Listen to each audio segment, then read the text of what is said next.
Di mata kuliah Sistem Informasi Manajemen kali ini kita akan membahas tentang tujuan dan teknik pengumpulan data. Apa itu pengumpulan data?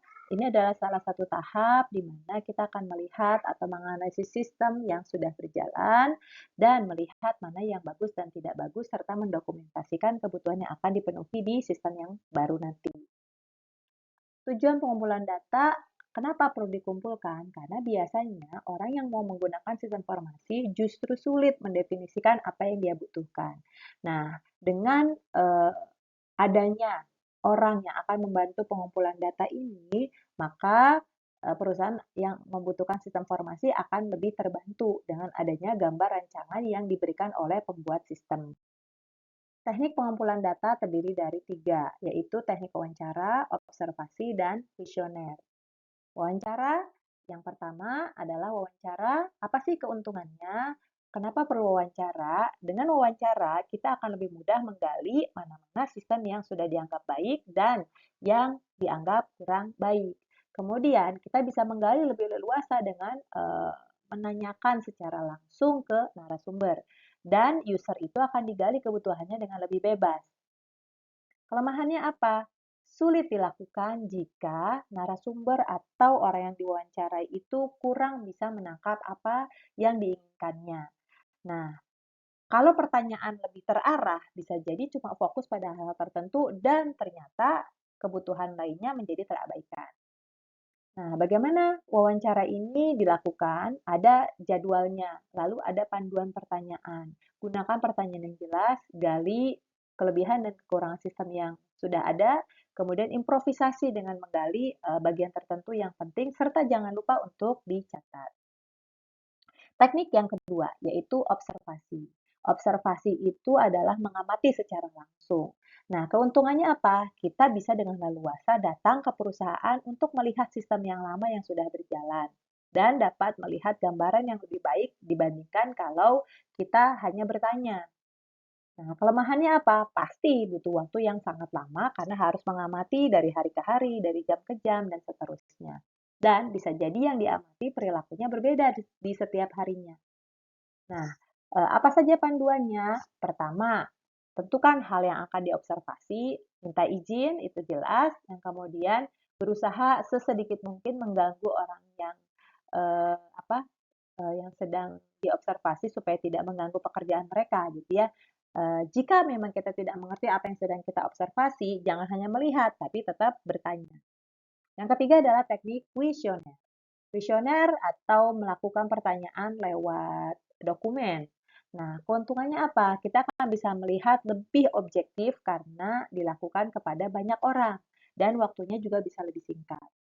Tapi kelemahannya kadang-kadang orang malas ngisi kuesioner. Kemudian kadang-kadang pertanyaan yang eh, harusnya ditanyakan tentang A misalkan, kadang-kadang konsumen atau responden tidak mampu menangkap pertanyaan dengan baik.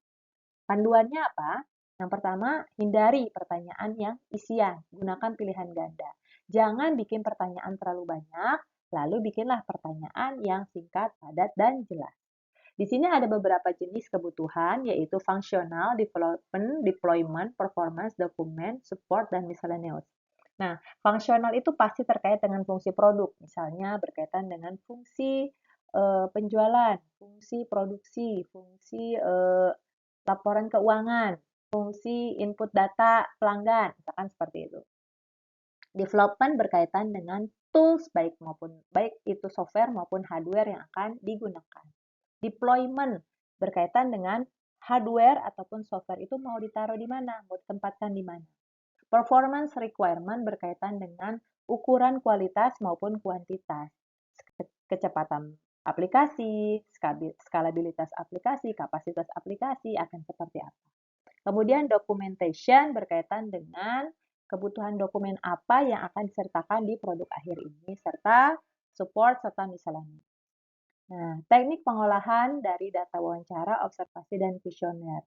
Ada beberapa jenis pertanyaan dalam wawancara, yaitu langsung, tidak langsung, terstruktur, penelusuran, dan penafsiran dari pertanyaan.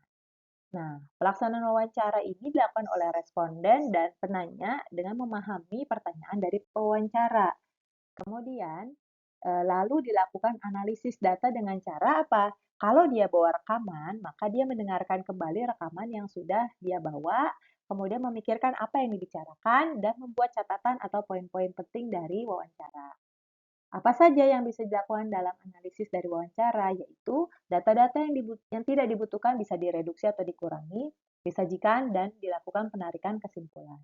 Observasi ada dua, observasi biasa dan observasi yang sifatnya terlibat. Nah, di observasi itu ada beberapa istilah. Yang pertama adalah jotting atau buat coretan. Apa saja yang dilakukan sepanjang observasi, dicatat gitu ya. Melakukan catatan pribadi adalah hal-hal yang ditemui baik secara langsung maupun tidak gitu ya. Kemudian log itu bikin rencana dari awal proses observasi sampai hasil realisasinya. Berikutnya adalah notes gitu ya, bikin catatan yang berkaitan dengan penelitian, baik catatan metodologis, deskriptif, analisis, dan transkrip wawancara. Ini lebih lengkap gitu ya. Nah, analisis data dari observasi sama seperti yang tadi, butuh data-data yang kalau tidak perlu silakan direduksi atau dikurangi, disajikan, disimpulkan, dan diverifikasi. Kenapa perlu verifikasi? Karena observasi itu tidak terlalu melibatkan wawancara atau banyak bertanya, sehingga dia butuh verifikasi dari perusahaan yang dia amati. Yang ketiga adalah kuesioner. Pertanyaannya bisa faktual, perilaku, pendapat, maupun hipotesis.